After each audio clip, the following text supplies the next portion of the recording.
Good afternoon, all dear students. This is Harish Gangwar, present in this online class. I welcome you all on my YouTube channel, Excellence English Classes. And today I am here with the summary of a very important poem in ICSE class 10th, and the name is Nine Gold Medals.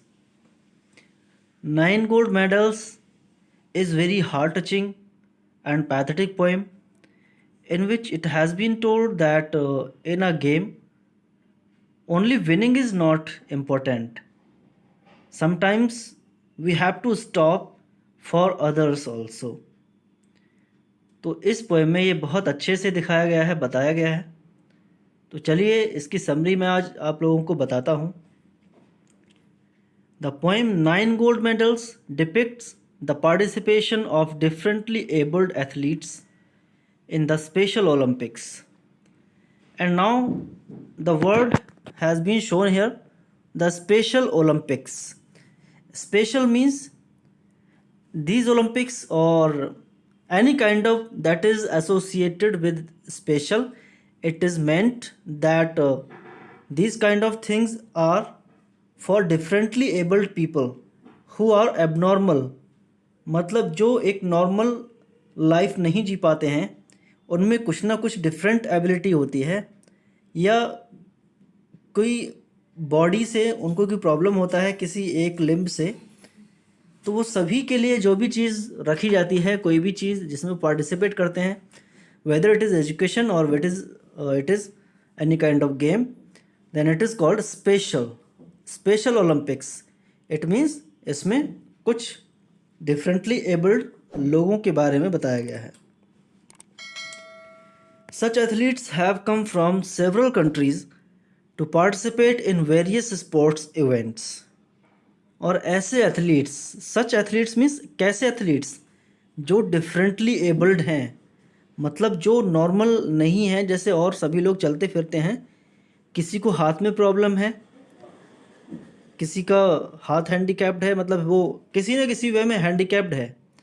तो ऐसे सभी लोग different countries से उस game में participate करने के लिए आए हुए थे. As the international sports event is very prestigious, every participant has put in a lot of preparation and practice.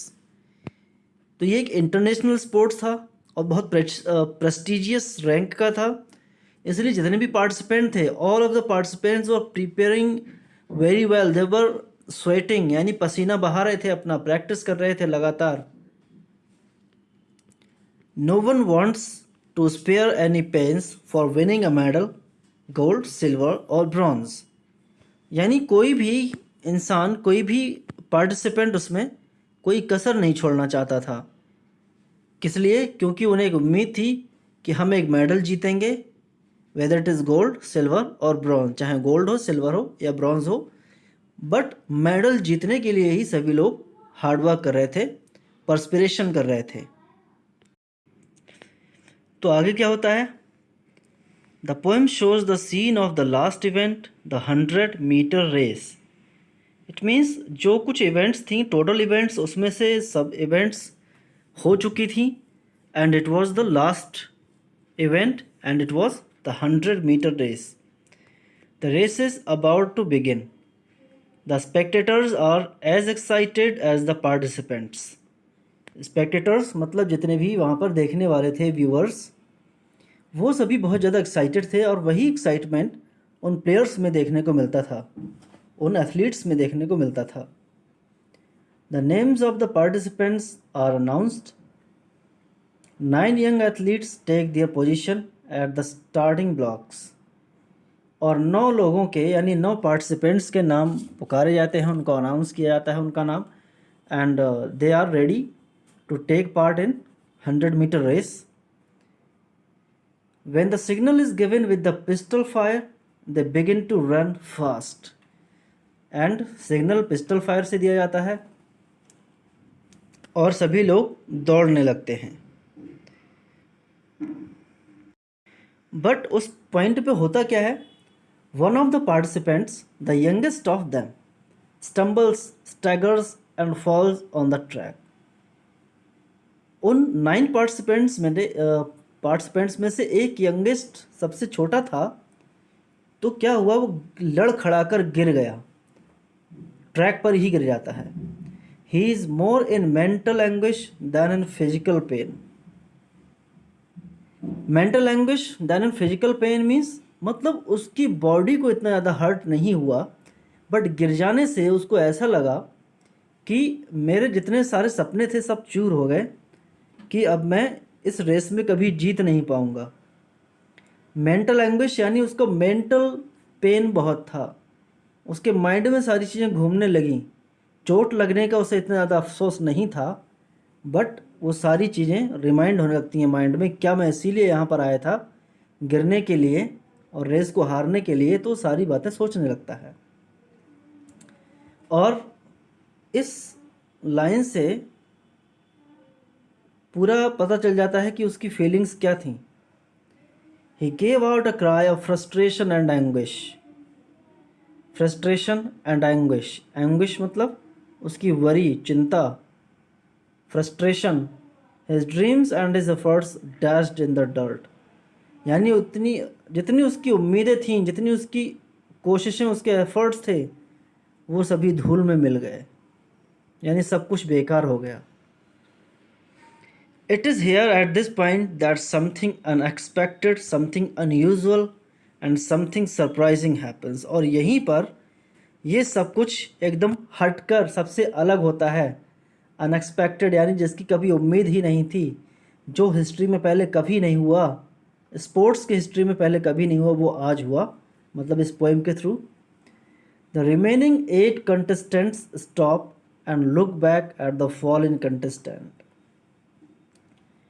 तो सपोज करो कि जो 8 रनर्स थे वो सभी रुक जाते हैं, जो कि अनएक्सपेक्टेड था. कौन रुकेगा, सभी दौड़ते रहते हैं कहीं हार ना जाएं, तो फर्स्ट आने की कोशिश सभी की रहती है.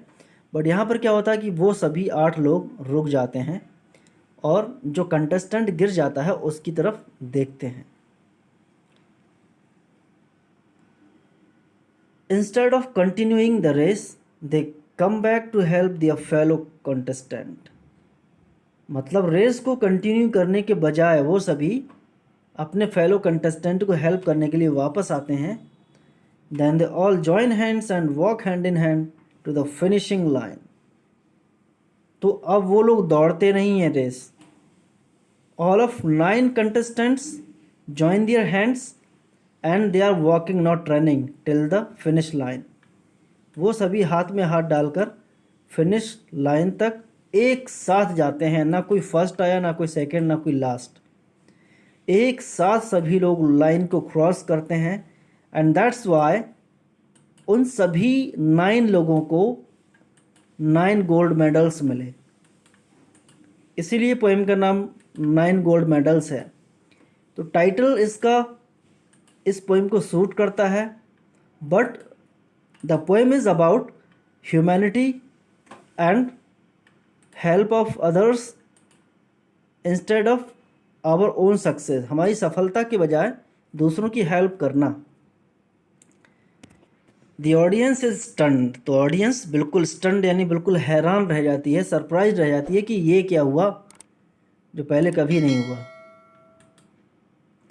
Everybody stands up and claps. तो सभी लोग खड़े हो जाते हैं, स्टैंडिंग ओवेशन देते हैं उन 9 कंटेस्टेंट्स को और सभी खड़े होकर तालियां बजाते हैं.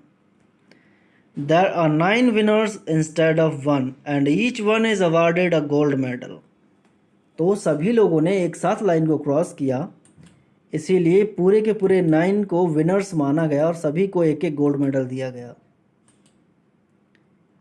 तो इसलिए नहीं दिया गया कि वो लोग एक साथ लाइन क्रॉस कर गए, बट उन लोगों के अंदर जो ह्यूमैनिटी थी, जो उनका असिस्टिंग एंड हेल्पिंग एटीट्यूड था, उसको रिवार्ड करने के लिए, उसको एक एग्जाम्पल सेट करने के लिए उनको सभी को एक एक गोल्ड मेडल दिया गया. उनकी ह्यूमैनिटी के लिए, सिर्फ गेम के लिए नहीं. This is how the special Olympics became a really special one. और इस तरह जो स्पेशल ओलंपिक का नाम और स्पेशल ओलंपिक रखा गया था वो वाकई स्पेशल बन गया।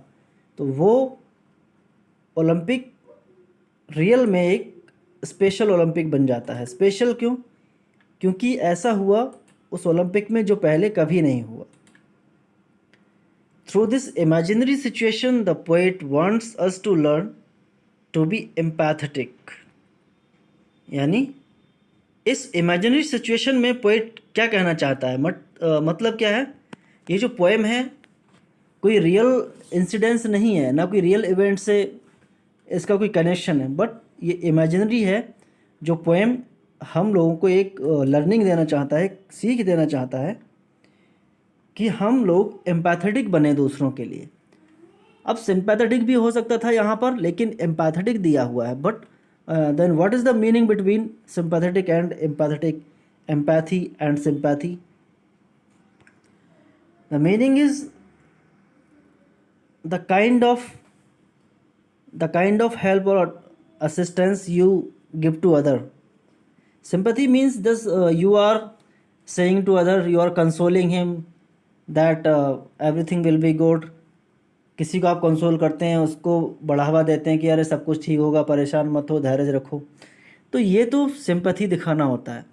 एम्पैथी क्या होता है कि किसी की सिचुएशन में खुद को रख कर उस परेशानी, उस दिक्कत को फील करना जो उस बंदे ने फेस किया है, और उस फीलिंग को शेयर करना दूसरे के साथ, ये एम्पैथी है। तो सभी लोगों के एम्पैथेटिक होने की वजह से उनको एक एक गोल्ड मेडल दिया गया। और पोएट ने भी इस इमेजिनरी पोएम को इसीलिए कंपोज किया कि सभी लोग ह्यूमैनिटी को सीखें। On seeing someone fallen, we should ask ourselves, what would I have felt if I had fallen? देखो इन्होंने मीनिंग भी बताया यहाँ पर कि सपोज करो अगर कोई गिर जाए तो आप अपने अंदर ये फील करिए, उसकी जगह रख कर देखिए कि क्या होता अगर मैं भी गिर जाता, तो क्या मेरी भी कोई हेल्प करता? अगर हेल्प करता तो मैं उसका कितना थैंक यू देता, यानी कितना उसको मैं अपनी तरफ से थैंक यू बोलता। या फिर अगर कोई मेरी हेल्प नहीं करता तो मेरी कंडीशन क्या होती? This query would lead us to be helpful, cooperative, selfless and generous. तो अगर ये सवाल हम अपने आप से करें कि अगर काश मैं गिर जाता तो क्या होता, तो इसका सवाल जो हमें मिलेगा तो उससे हम ये समझेंगे कि हम दूसरे के लिए कोऑपरेटिव बने, हेल्पफुल बने, सेल्फलेस एंड जेनरस बने। Empathy is the foundation of all human values. तो एम्पैथी को सबसे ऊपर बताया गया। सभी ह्यूमन वैल्यू जितनी भी हैं, जितनी अच्छाइयाँ हैं, गुडनेस है, उन सब का बेस एम्पैथी को माना गया। और इस तरह ये पोएम फिनिश हो जाती है। 9 gold medals. How is the story? You must tell me in your comments. Like the video, please. Follow with your share with your friends. Thanks for watching this video. Have a wonderful day.